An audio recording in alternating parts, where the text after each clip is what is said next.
Queridos hermanos y hermanas en Cristo, hoy nos sumergiremos en la riqueza de la palabra de Dios, específicamente en un versículo que, a menudo, se cita sin explorar su contexto y profundidad teológica. Juan 3:16 es un pasaje que resplandece como una joya en las Escrituras, pero para comprender plenamente su mensaje, debemos adentrarnos en su contexto y desentrañar la verdad que yace en sus palabras.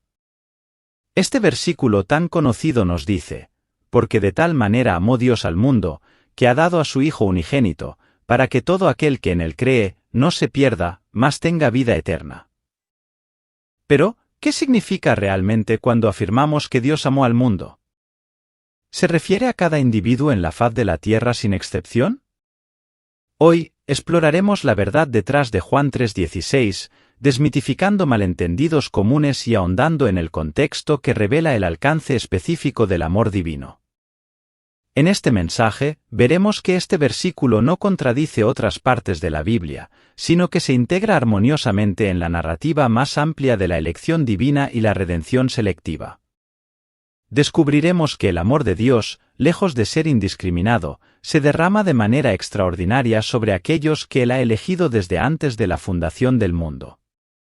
Así que, hermanos, preparemos nuestros corazones y nuestras mentes para explorar las profundidades de Juan 3:16 y descubrir la verdad transformadora que tiene para nosotros como creyentes. En este viaje, confiamos en que el Espíritu Santo nos guiará a una comprensión más clara y rica de la gracia redentora de nuestro Señor Jesucristo. Comencemos nuestro viaje en las Escrituras. Bueno, decimos eso porque la Biblia lo dice.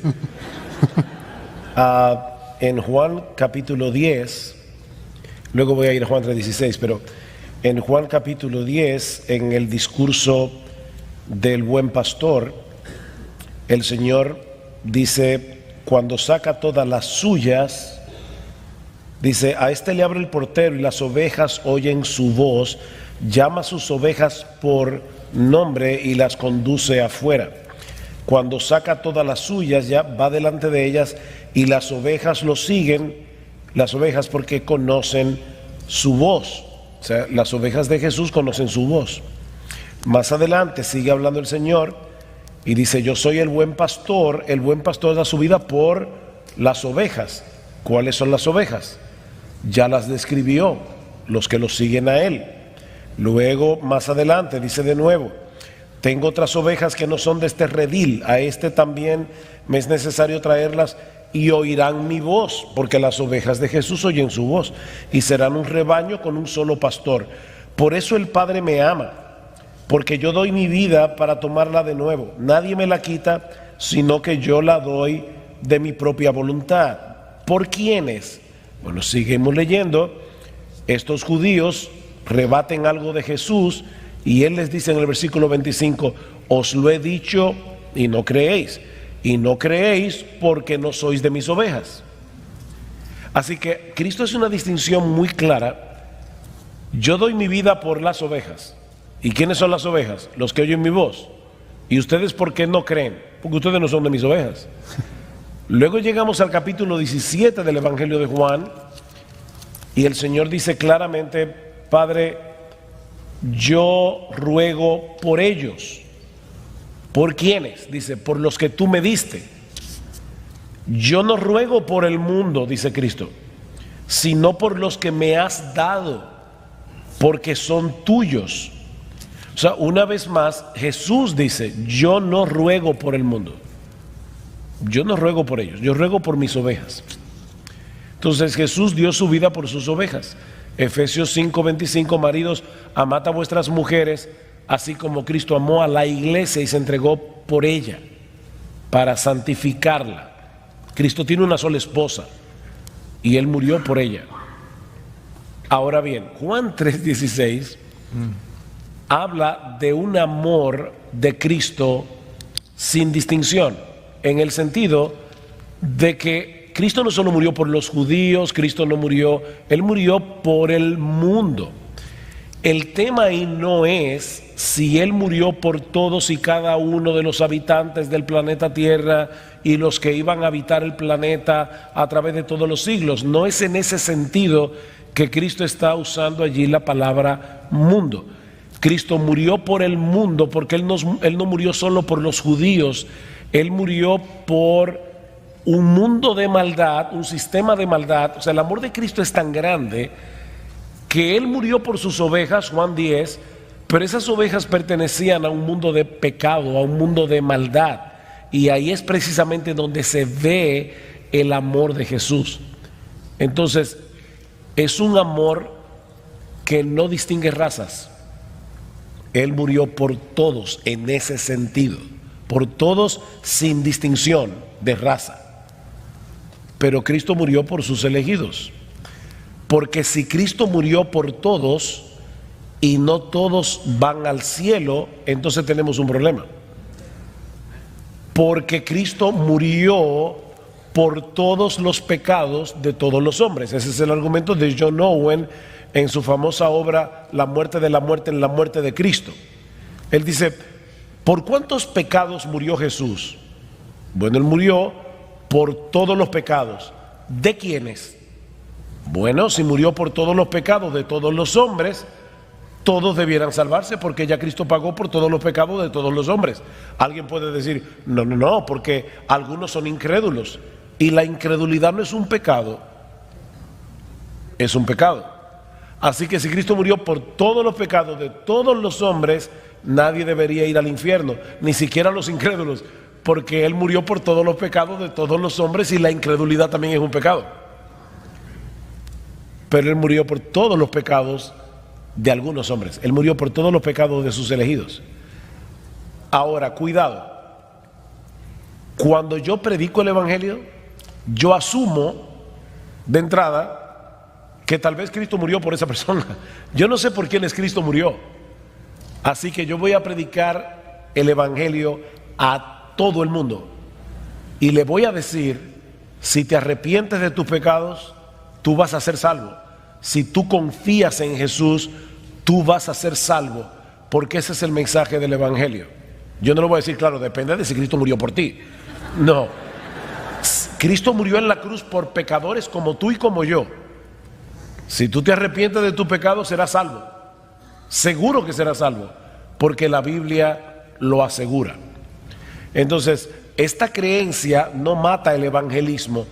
Todo lo contrario, nos anima a predicar con más confianza, porque si Jesús murió por esa persona, el Espíritu de Dios va a venir con poder y le va a aplicar el Evangelio y le va a abrir los ojos y va a venir a Cristo en arrepentimiento y fe con toda seguridad, y eso me anima más a predicar el Evangelio. No me desanima, todo lo contrario.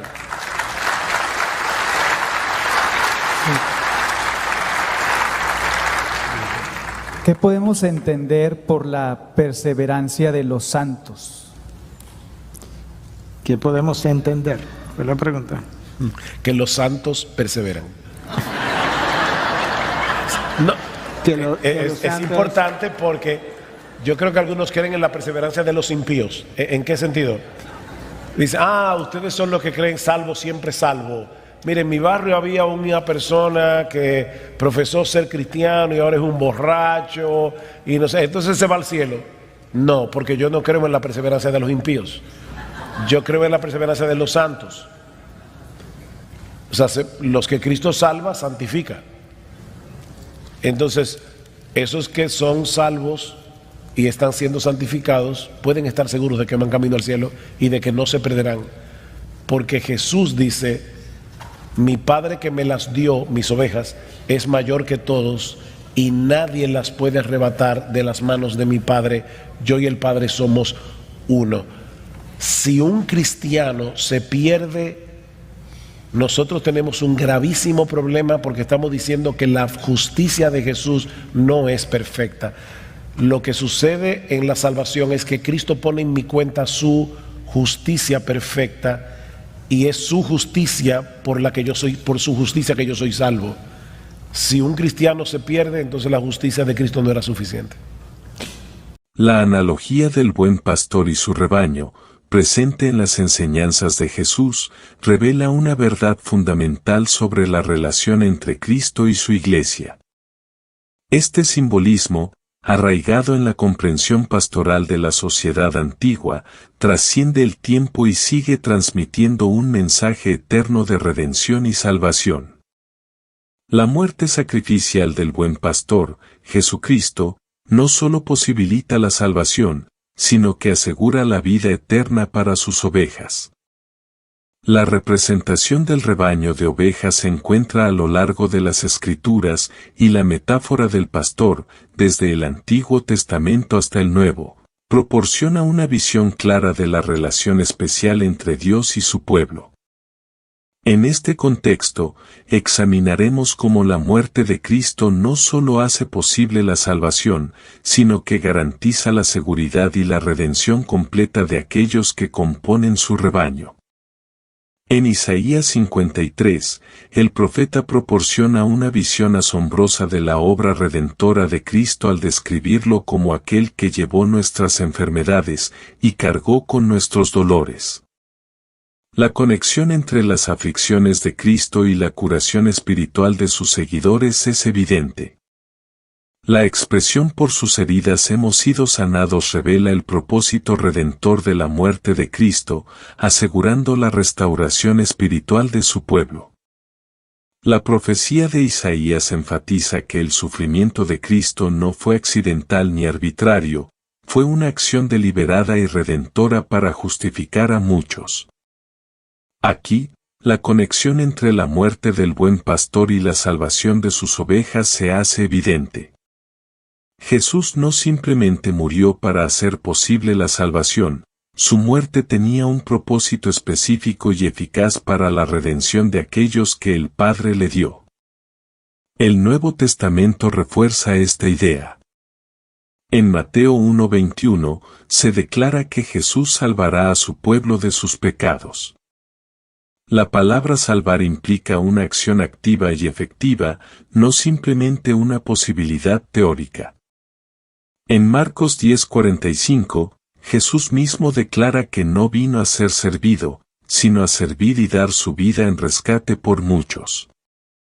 La expresión por muchos destaca la intencionalidad de su sacrificio, apuntando a una redención específica y efectiva. El apóstol Pablo, en Hechos 20:28, enfatiza que la Iglesia fue comprada con la sangre de Dios, subrayando la singularidad y la exclusividad de la redención. Este acto redentor no solo cubre los pecados pasados sino que anticipa la restauración continua del pueblo de Dios. La relación entre la sangre derramada y la posesión de la Iglesia destaca la seguridad y la protección divina sobre su rebaño. El pasaje de 2 de Corintios 5:21 presenta la verdad de que Cristo, quien no conoció pecado, fue hecho pecado por nosotros. Aquí, la sustitución es clara, Él cargó con nuestros pecados para que pudiéramos ser hechos justicia de Dios en Él. Esta obra redentora no es generalizada, es específica y personal para aquellos que son identificados como en Él a través de la fe. La analogía del esposo y la iglesia en Efesios 5 revela una dimensión más profunda de la relación entre Cristo y su pueblo. Así como los esposos deben amar a sus esposas como Cristo amó a la Iglesia, la relación exclusiva y comprometida entre Cristo y los creyentes se destaca. La entrega total de Cristo por su Iglesia para santificarla y presentarla gloriosa refleja la intención divina de una salvación completa y eterna. El mandato divino de fructificar y multiplicarse en Génesis 1 revela la intención de Dios para la expansión de la humanidad en la tierra. Sin embargo, la elección equivocada en el Edén desvió temporalmente este propósito, introduciendo el pecado y la corrupción en la naturaleza humana. Aunque la caída del hombre no tomó a Dios por sorpresa, su plan de redención sigue intacto. La multiplicación ordenada por Dios preludia no solo la propagación física sino también la multiplicación de su gracia redentora a lo largo de la historia humana. En conclusión, la analogía del buen pastor y su rebaño, respaldada por las Escrituras, ofrece una visión profunda y significativa de la relación entre Cristo y su Iglesia. La muerte de Cristo no solo posibilita la salvación, sino que asegura la redención completa y la vida eterna para sus ovejas. Este mensaje de esperanza y seguridad resuena a lo largo de las páginas de la Biblia, subrayando la intencionalidad divina de la muerte de Cristo y su compromiso con la redención de aquellos a quienes llama su propio rebaño.